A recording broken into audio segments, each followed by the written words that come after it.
Humayo kayo sa buong sanlibutan at ipangaral ninyo sa lahat ang mabuting balita.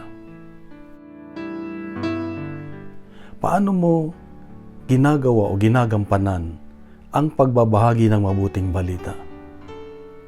Kahapon sa aming kumpanya, binigyan kami ng pagkakataon na magsama-sama para makapakinggan ang mga hinaing, nararamdaman o experience noong nakaraang wildfire dito sa California, na hanggang ngayon di pa rin natatapos ang apoy.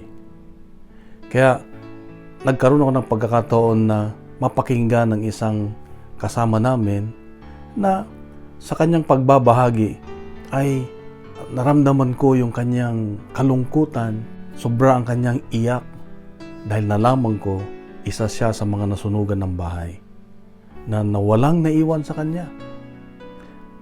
Ako naman, sa pagkakataon na yun na ako'y nakikinig, hindi ko alam kung ano ang sasabihin ko. Hindi ko alam kung anong gagawin ko.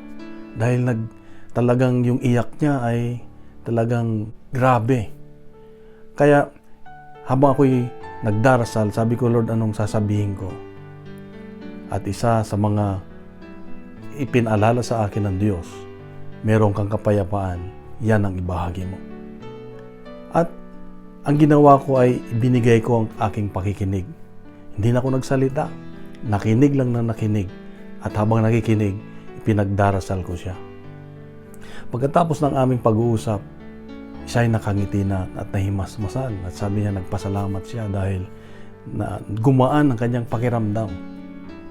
Kaya dito nakita ko na ang Diyos ay gumalaw.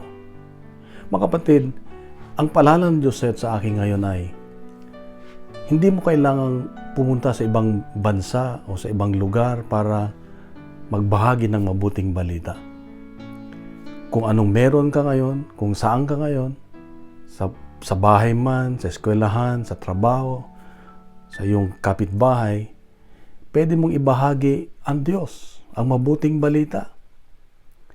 Kung anong meron ka, kung anong natanggap mo ng bunga ng Banal na Espiritu Santo, kung ang natanggap mo ay kagalakan, ibahagi mo yung galak sa mga taong nawawala ng pag-asa.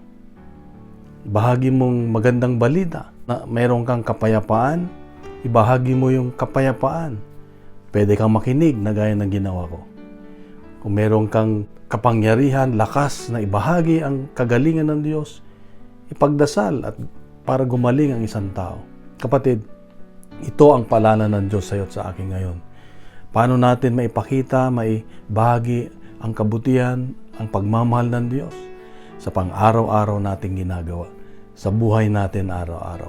Kaya kapatid, ito ang hamon ng Diyos sa iyo at sa akin ngayon, na sa ating mga galaw lang, sa ating mga gawa, dapat makita ang Diyos. Hindi lamang sa ating salita, kundi sa ating mga gawa, sa ating mga relasyon. Kapatid, itong hamon ng Diyos sa iyo at sa akin ngayon, sa mapagpalang araw sa iyo.